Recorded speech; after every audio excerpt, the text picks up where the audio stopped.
যে 31 দফার উপরে ভিত্তি করে আপনি বাংলাদেশ বদলাবেন বলে ওয়াদা করেছেন, আমরা সেটা কাগজ কলমে না, আমরা অ্যাকশনে দেখতে চাই।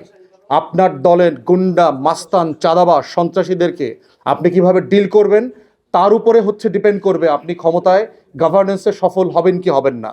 আপনার দলের এই ক্রিমিনাল গ্যাংদেরকে যদি আপনি নিয়ন্ত্রণ করতে না পারেন, আপনি নিশ্চিত থাকেন আপনার জন্য ভয়াবহ ভবিষ্যৎ অপেক্ষা করছে। এই জন্য এটা আপনাকে অন রেকর্ড ওয়ার্ন করে দিয়ে গেলাম। বাংলাদেশ 24-এর আগের বাংলাদেশে ফিরবে না।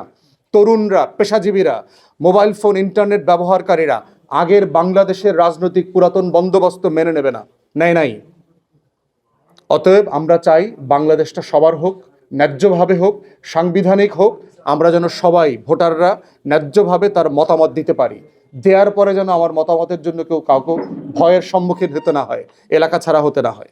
তাহলে বিএনপির একাংশ নেতাকর্মীরা যে নব্য আওয়ামী ফ্যাসিবাদ হয়ে উঠতেছে, সেইটা জনাব তারেক রহমান আপনাকে হুঁশিয়ার করছি, আপনাকে সতর্ক করছি। আপনি যদি সত্যিই বাংলাদেশ চালাইতে চান, নেতৃত্ব দিতে চান, আপনার এই নব্য আওয়ামী ফ্যাসিবাদ আপনার দলের ভিতরে যারা হচ্ছে তাদেরকে যদি নিয়ন্ত্রণ করতে না পারেন, তাহলে আপনি সিভিয়ারলি ফেল করবেন এবং আপনার পতন আওয়ামী লীগের হাসিনার থেকেও খারাপ পতন হবে সামনের দিনগুলোতে।